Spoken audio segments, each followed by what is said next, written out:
Hello and welcome to this video on social and cultural factors. So in this video, we're going to look at how social and cultural factors may influence a business's decision to engage in international trade. So what do we mean by cultural and social factors? Well, cultural or social factors are the lifestyle, customs and values of a group of people. It's really important for a business to recognize these factors when targeting markets. Without an insight and understanding, it's likely that business will fail to establish a significant presence in the market. It's essential that a business understands the requirements of the target market, while at the same time ensuring it doesn't use inappropriate marketing, very likely innocently, to upset them. So the first area might be to do with cultural differences. So cultural differences occur between groups of people because people have different types of lifestyle, custom and values. Language, behavior and gestures can all be interpreted differently. This means that businesses must employ people that have an awareness of the culture of the market in which they're operating. And you'll often see that the people who work in the Tokyo office are often Japanese. The people who work in the Riyadh office are often Saudi Arabian. So they understand the local culture, which is particularly relevant for big multinational companies when it might not be obvious the culture of doing business in that country. The second thing to consider is that different social cultures have different tastes. For example, in Scotland, people eat haggis, while down in other parts of Africa, people eat insects. And for example, in India, being Hindu, they don't eat beef. So when you go to a McDonald's, you can see that their menu is very much focused on chicken and vegetables. So people have different tastes, and taste is subjective and dependent on the individual. But you'll see across cultures that certain tastes tend to prevail, and it's good to have an idea of this as a business considering targeting this market. The next one is language barriers. So either not being able to communicate at all, or inadvertently having a product that in a different language means something a little bit different.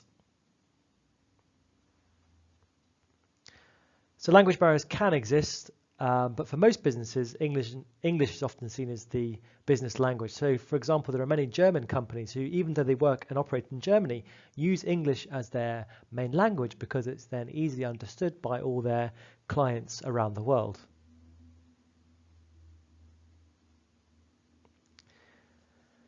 But increasingly, with the rise of the BRICS countries and their large populations, being able to market products effectively in other languages is increasingly important. The next is kind of related, but whether we have any unintended meanings with our marketing perhaps, or in the way in which we communicate. For example, the bottom left hand, this is meant to be a bed product, but would you buy a bed called Saw? And would you buy lemonade with that name? So the business might be trying to communicate something in one language, but it's taken to mean something else by the potential market.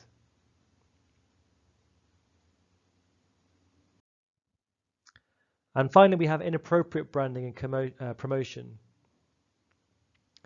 So sometimes a business might send unsuitable messages aimed at the target market. A company that's been accused of this fairly regularly is Nestle, who've marketed their Nesquik as deliciously nutritious, and this chocolate drink here as immunity protection.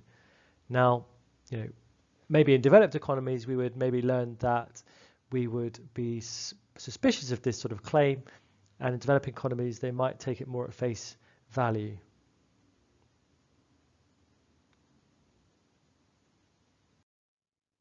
Having said all that, there are always companies that are the exception to the rule. For example, you might think of China being famous for drinking tea, and that they wouldn't be the taste, the cultural desire to drink coffee.